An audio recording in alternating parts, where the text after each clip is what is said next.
तो hello guys, कैसे आप सलो। मैं जब के लिए एक्सप्लेन करने वाला हूँ पेरियर प्राइम का एपिसोड 11। तो चलिए स्टार्ट करते हैं। तो हम सबसे पहले मेमोरी को देखते हैं, जहाँ पर वो स्पीड और इन लोगों के साथ होता है और वहीं पर वो कहने लगता है कि बहुत सारे डीमन हमारी तरफ आ रहे हैं उस डीमन की वजह से। तो वहीं पर स्पीड कहने लगती है कि तुम सब लोग चले जाओ और इसको मैं रोकता हूँ। लेकिन वहीं पर मेमोरी कहने लगता है कि हाँ, ये ऐसा होगा नहीं, मैं यहाँ पर बॉस हूँ तो मेरा बात मानोगे तुम सब लोग, और मैं ही इन लोगों को मारूंगा और तुम यहाँ से जाओगे। तो इसके बाद मेमोरी कहने लगता है कि मैं ही यहाँ पर सबसे तेज हूँ जो इन लोगों को हरा सकता है, यानी मीन डीमंस को। तो इसके बाद वो साइरस से कहने लगती है कि तुम इन सारे लोगों को लीड करो और इसे यहाँ से ले जाओ। तो इसके बाद वहीं पर हम सारे हीरोज के देखते हैं जो कि बहुत बुरी हालत में होते हैं। और इसके बाद हम फिर से मेमोरी को देखते हैं, जहाँ पर वो पीगीमार से कहने लगता है कि सारे डीमंस को सिग्नल दो कि वो हमारे पीछे आए। और इसके बाद वो स्ले के अंदर बहुत सारा माना बनने लगता है, जिसकी वजह से वो बड़ा बन जाता है और फिर वो उस पर सवार होकर चलने लगता है। और वो कहने लगता है कि मुझे पता नहीं कि मैं इन सारे डीमन को हरा दूंगा, लेकिन फिर भी मैं अपना कोशिश करूंगा। और फिर वो बिगीमारू के साथ जुड़ जाता है। और इसके बाद हम हीरोज को देखते हैं, जहाँ पर यासु के दो लड़के मर चुके होते हैं। तो वहीं पर सोगे आ जाती है और वो कहने लगते हैं कि यासु ये कैसे मरे, और तुम तो वहीं पर थे, तुम तो ए रैंक के हीरो हो, तो मतलब तुमने इन लोगों को क्यों नहीं बचाया। तो वहीं पर यासु कहने लगता है कि एक बड़ा रैंकर हमेशा खुद को बचाता है और ये तो लो रैंकर है, तो मतलब ये इसीलिए मर गए। तो वहीं पर सोगी कहने लगते हैं कि क्या मतलब, तुम तो मतलब ए रैंक के हो तो तुम्हें मतलब इन लोगों को बचाना चाहिए और तुम्हारा तो ये परस है। लेकिन वहीं पर यासु कहने लगता है कि मतलब तुम क्या कह रहे हो, तुम मुझे नीचे दिखा रहे हो और ये तुम क्या कर रहे हो, तुम खुद की तारीफ कर रहे हो ना कि मैं एस रैंकर हीरो हूँ। तो वहीं पर सोगी कहने लगती है कि ये तुम क्या कह रहे हो, मैं तो बस ये कह रही थी कि मतलब तुम्हें इन लोगों को बचाना चाहिए था। लेकिन वहीं पर यासु कहने लगता है कि ये तुम दोबारा से बक रहे हो, और मैंने तुमको बताया ना ये लो रैंक के हीरो है तो इसलिए ये मर गए। और ये तो जब मेमोरी कंडर में जा रहा था तो वहीं पर ये उनको गालियां दे रहे थे, और इसके अलावा इन लोगों ने मुझको भी दूसरी दुनिया में बहुत ज़्यादा तंग किया था। तो मतलब अगर ये मर गए तो ये क्या बुरी बात है।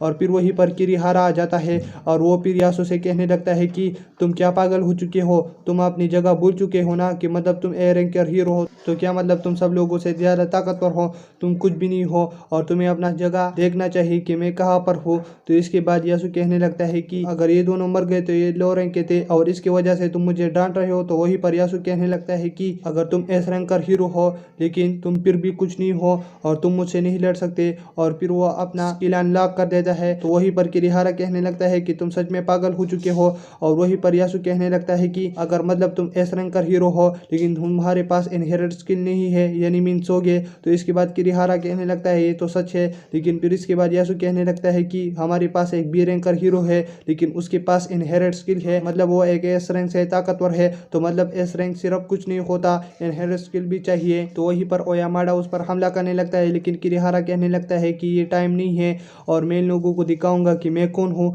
और इसके बाद हम स्पीड और इन लोगों को देखते हैं, जहाँ पर स्पीड कहने लगती है कि साइरस मैं जा रही हूँ मेमोरी के पीछे, क्योंकि उसने हमारे लिए बहुत सब कुछ किया। हम जैसे ही गोल्डन डीमन जोन में आ चुके हैं वो तब से ज़्यादा नहीं सोया, उसने हमको सुलाया है अपनी स्लीप स्किल की मदद से, लेकिन वो नहीं सोया। और इसके अलावा उसने हमेशा हमको बचाया है, तो मैं उसके पीछे जा रहा हूँ उसको बचाने के लिए। तो वहीं पर साइरस कहने लगती है कि तुम क्यों जा रहे हो। तो स्पीड कहने लगती है कि मैं अंधेरे में देख सकती हूँ। और इसके बाद साइरस भी उसको जाने की इजाज़त दे देता है और फिर इसके बाद वहीं से स्पीड चली जाती है मेमोरी को ढूंढने के लिए। और इसके बाद हम मेमोरी को देखते हैं जो कि कहने लगता है कि अगर ऐसे चलता रहा तो मेरा मैजिक बहुत जल्दी खत्म हो जाएगा और फिर मैं जल्दी ही मारा जाऊंगा। तो इसके बाद वो कहने लगता है कि यहीं पर जो बिग मॉन्स्टर है अगर मैं उसे मार दूं तो मेरा काम बन जाएगा। तो इसके बाद वो कहने लगता है कि मैंने जो पहले बिग मॉन्स्टर को पैरालाइज किया था मुझे उसके पास जाना होगा। और फिर वो उसके पास चला जाता है और उसे मार देता है, जिसकी वजह से उसका मैजिक बहुत ज्यादा बढ़ जाता है। और इसके बाद वो कहने लगता है कि मेरे पीछे और भी बिग मॉन्स्टर आ रहे हैं, अगर ये मेरे रेंज में आ गए तो मैं इनको भी मार दूंगा। उसके बाद वो एक तरफ कूद कर उन दोनों बिग मॉन्स्टर को भी पैरालाइज करके खत्म कर देता है।